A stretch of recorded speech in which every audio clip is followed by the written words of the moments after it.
Hey, everybody, and welcome to Streaming Without a Paddle. I'm Andrew. I'm Ted. Wow. We got a great one this week.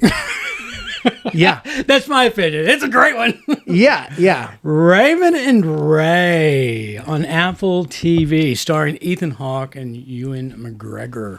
I'm gonna start this off with saying I could not be a bigger Ethan Hawke fan if I tried. He's probably in my top 5 favorite actors of all time.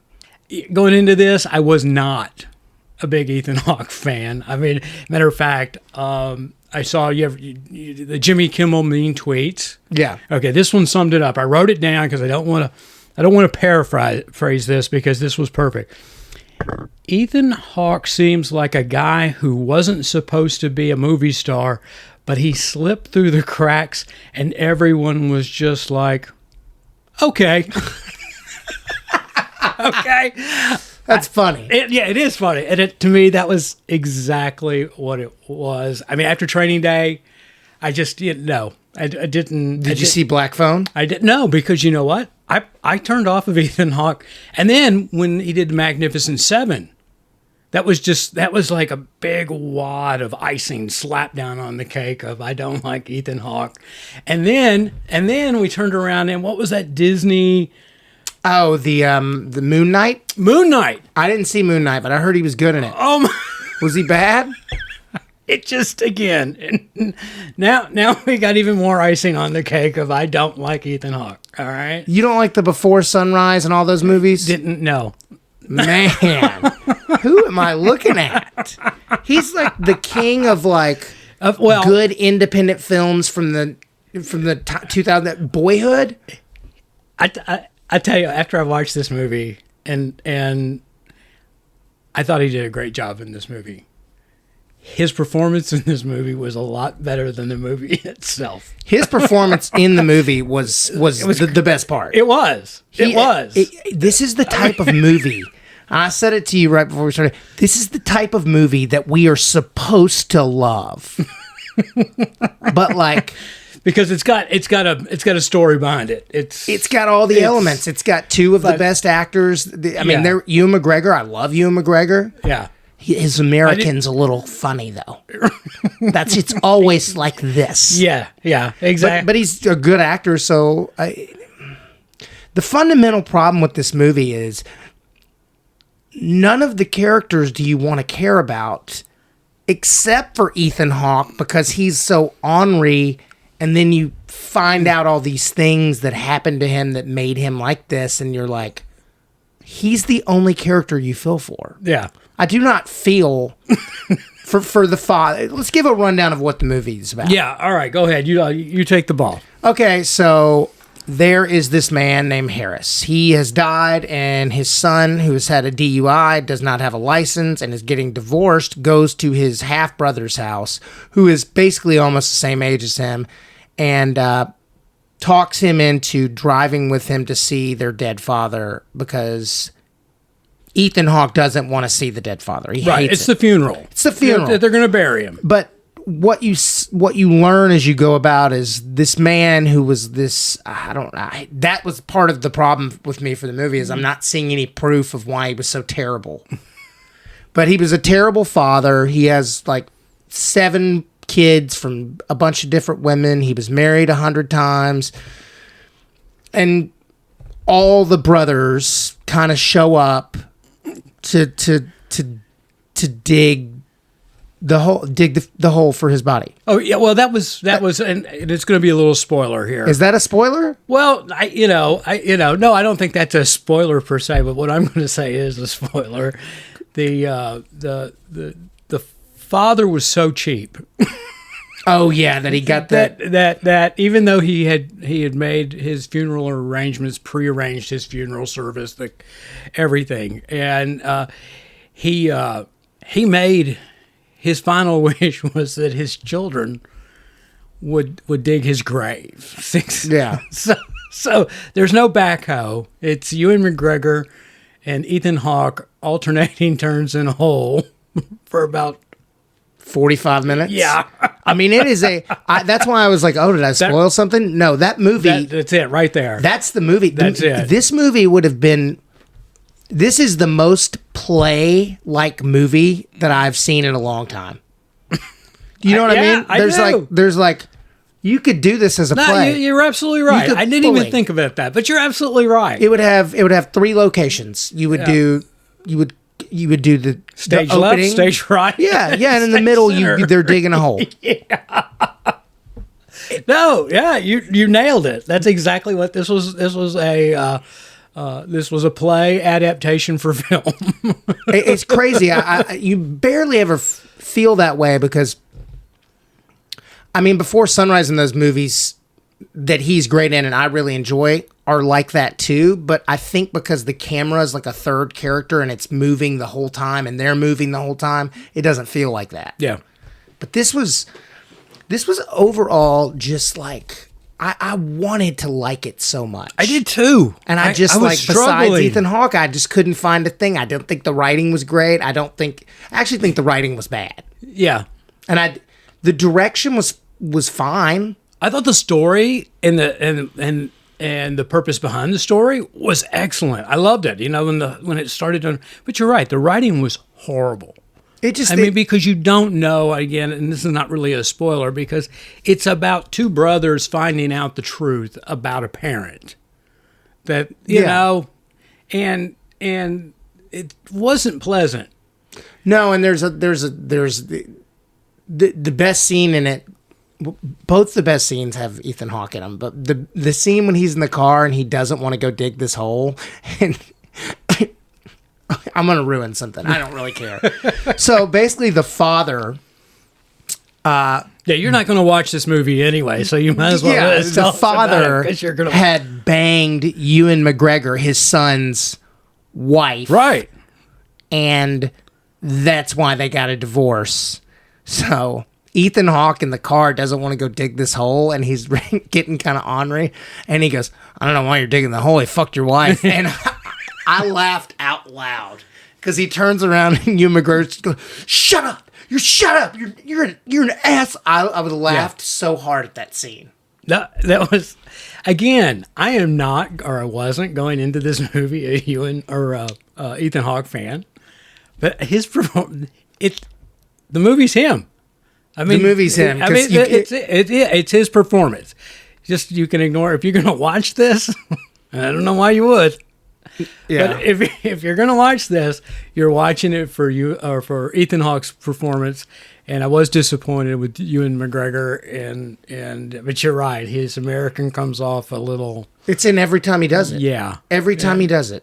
And I like Ewan McGregor as an actor. I mean, my wife will fight me on this, but you know the Ewan McGregor.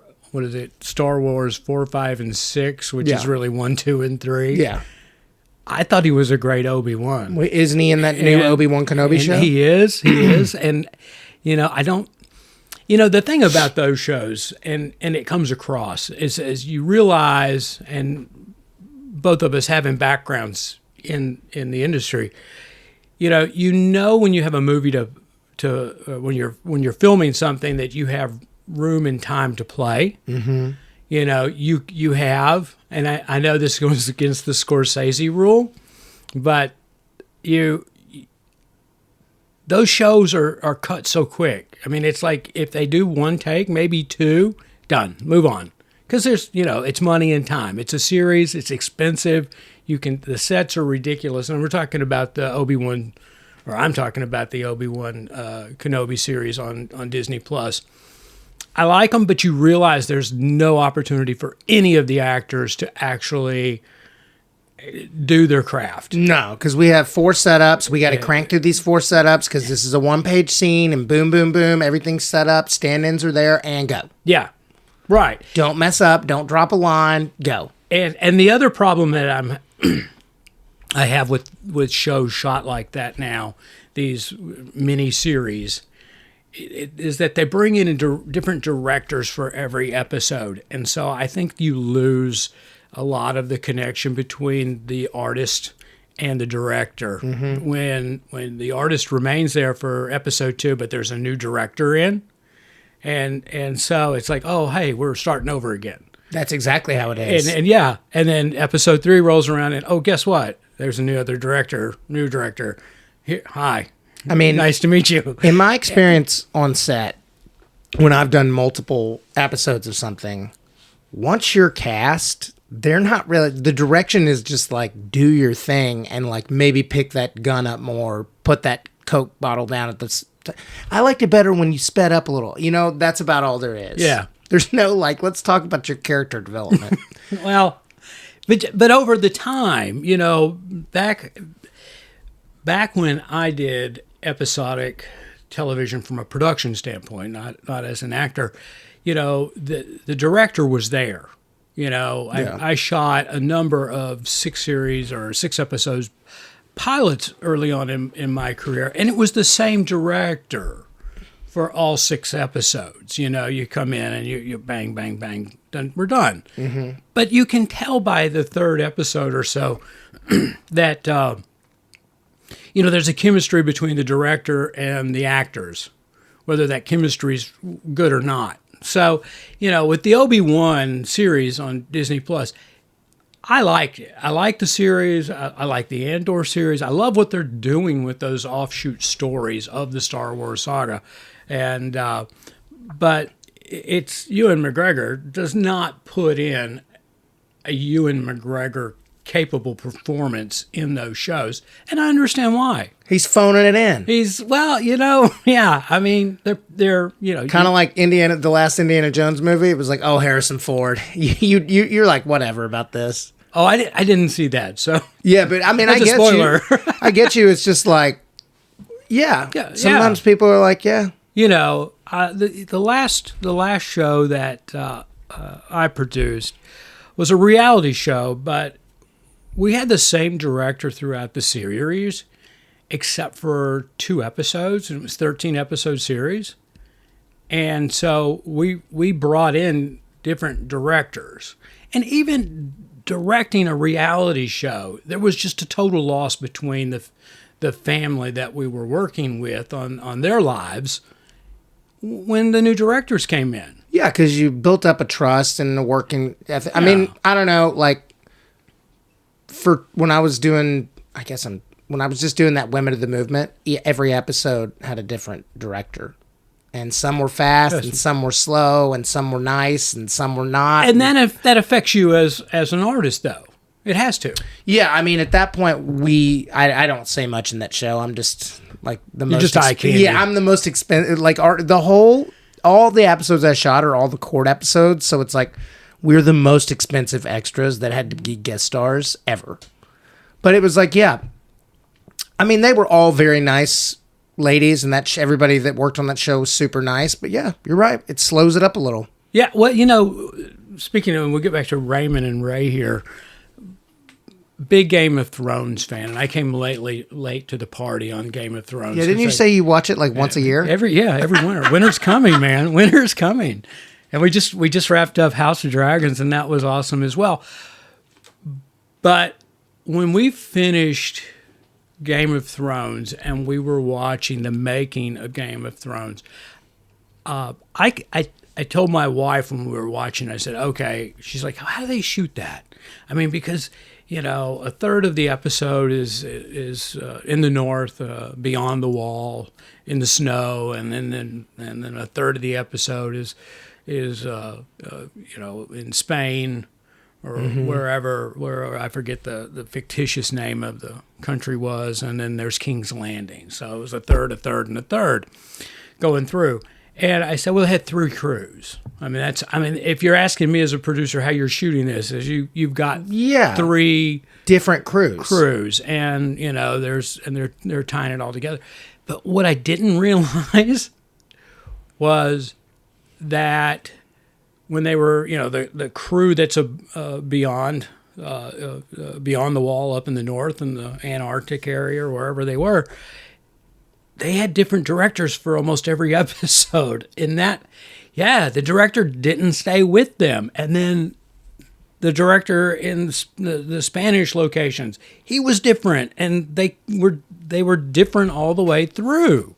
So I was really blown away by that. But told my wife after watching, I go, that's just how strong that cast was and how well they worked together, is because they controlled the director. They knew who they were, and they knew their character and where they were going. And so the director in that was, I'm not belittling their work or any of that, but they came into a situation where there was a family. And that family had already jailed. And it was like, okay, how do you see this happening in the sense of the actors turning to the director? Put this together, all right? Tell me where to stand and where I'm going to do my work, my craft. I, again, in my experience on any set, like once you're like, if it's not a movie, we're just talking television right here. Television, they are not there to do much besides like make sure they make their day, get their shots, and keep everything rolling in continuity with the character. Yeah. They're not trying to change what the lead wants to do. They're not trying to give him, I think this. No, they're just there to make sure they get everything. Well, which I would think would be a really boring job, but I would rather direct movies. Then you get to. Yeah, no, I and that's, again, that was our sidebar. We forgot to preface this. The sidebar. Well, this movie is not good, so I don't. Yeah, I mean, Right. like, there's something to say there.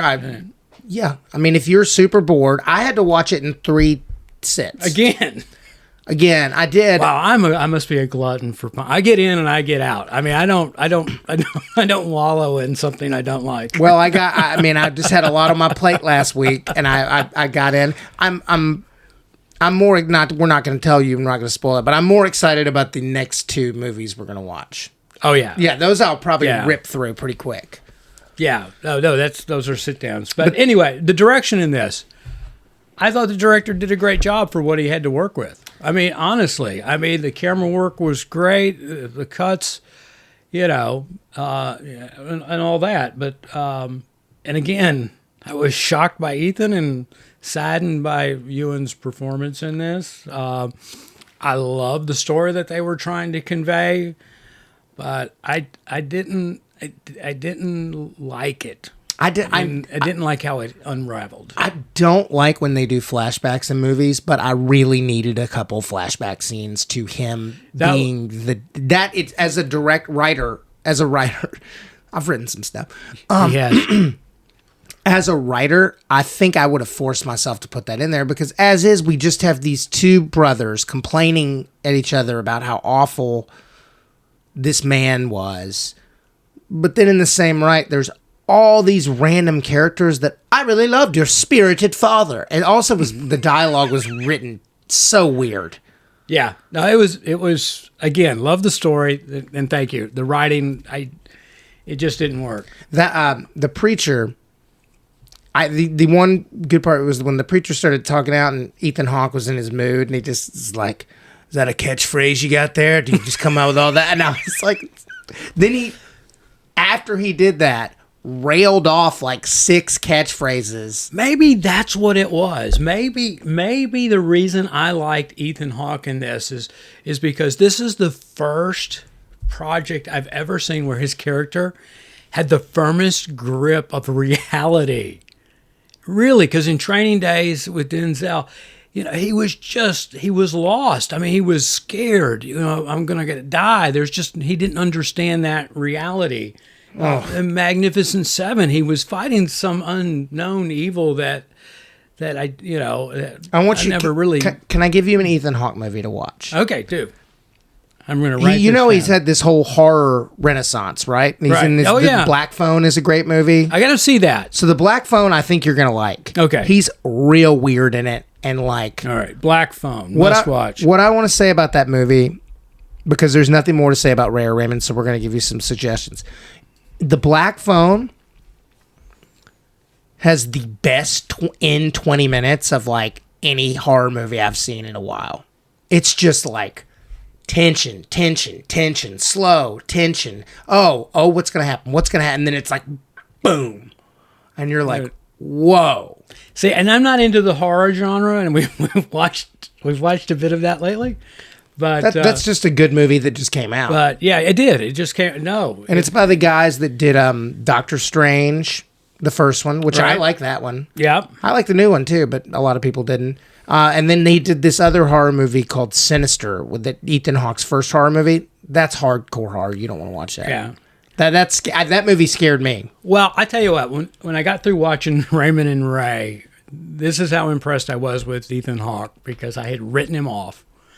I went on to IMDb and looked at what he's been doing, because in my mind, Ethan Hawke has been on this perpetual vacation, and no loss to me, but he has really done a lot of stuff in the last 4, 5, 10 years, actually. The Good Lord Bird. Oh, my God. And he got all sorts of awards. I think you're really not. I think you are jaded at I Reality was. Bites. You're like, Reality Bites is.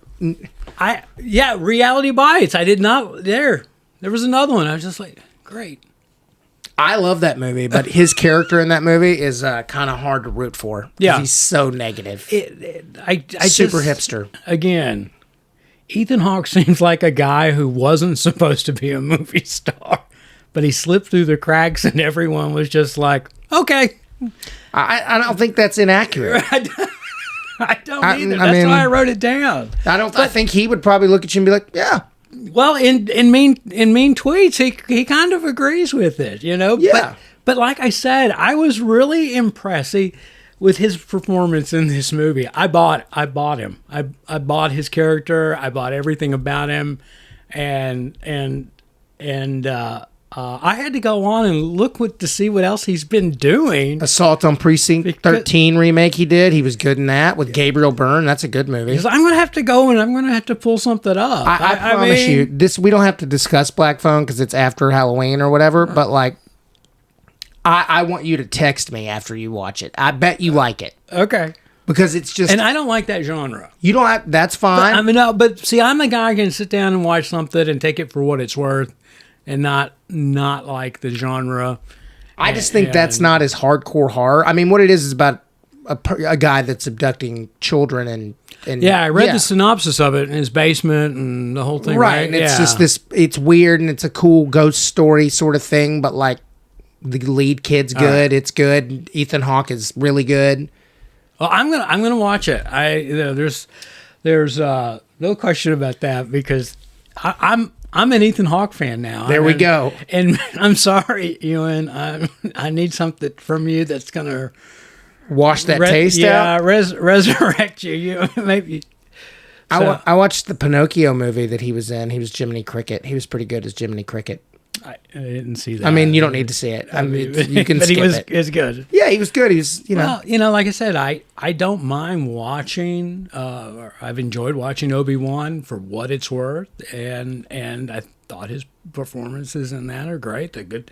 He as a character can tell a good story. I mean, he really can. But in this, I was utterly confused about who he was in this movie, or if you should pull for it. Yeah. No, I couldn't pull for him. Yeah, I just didn't care. No. Yeah, but Ethan, oh my gosh. I mean, So our takeaway from this movie is Ethan Hawke is great. he is. I mean, if you're an Ethan Hawke fan and you want to watch him in a bad movie, watch it. I mean, because he really does. He really does. There's those moments in time when you watch somebody put on a performance and you forget who you're watching, and that I love when that happens. I mean, 20, 30 minutes into this movie, I was just like, that's not Ethan Hawke. I mean, I had no Ethan Hawke aftertaste in my mouth. He had this. He was there. He was almost for the first time. He was delivering his lines in a different tone than he like his cadence was different than it had been before. Yeah, I again, I have tuned him out because I just, there's nothing, and that's why people go to movies, and that's why actors make big money, because they're a box office draw. And Ethan Hawke was not a box office draw kind of guy for me, so I just didn't follow him. And now we got to get back to it. And yeah, I do. And and the reason The reason, and I picked this movie, I'll let everybody know that. And the reason I picked this movie was because I enjoy Ewan McGregor's work.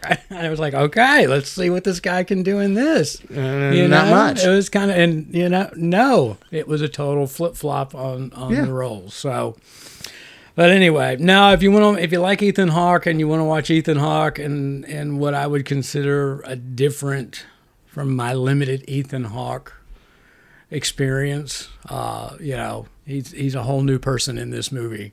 Yeah. And anything else he's ever done or that I've ever watched. So let me preference it with that. But it's not a feel-good movie by any means. Yeah, there's an ending, but it's very just normal. It's almost I mean, it's like almost not enough. It's not movie-esque if you know. Right. And I couldn't believe the ending. Yeah. It wasn't, it didn't feel good. No, it was, again, I'm a no. Yeah, skip it. Yeah. Skip it. I agree. I say wait till it comes out on TV, but it's on already TV. There, right Yeah, there. yeah. So it's not even worthy of that at this point. So, all right. So before we sign off, I think what I'd like to do is let everybody know that next week we're putting on a series. Mm-hmm. Going to be doing a little binging for me. Ted's already sat down and ripped through it, and I'm going to steam ahead, and we're going to be talking about The Watcher. That is, and here I read today, they've already up for season 2 on that. Really? How is there a season 2? That's okay. Well, I mean, I get how there can be a season 2, but like it's based on a true story, so it's like maybe there's more. Okay.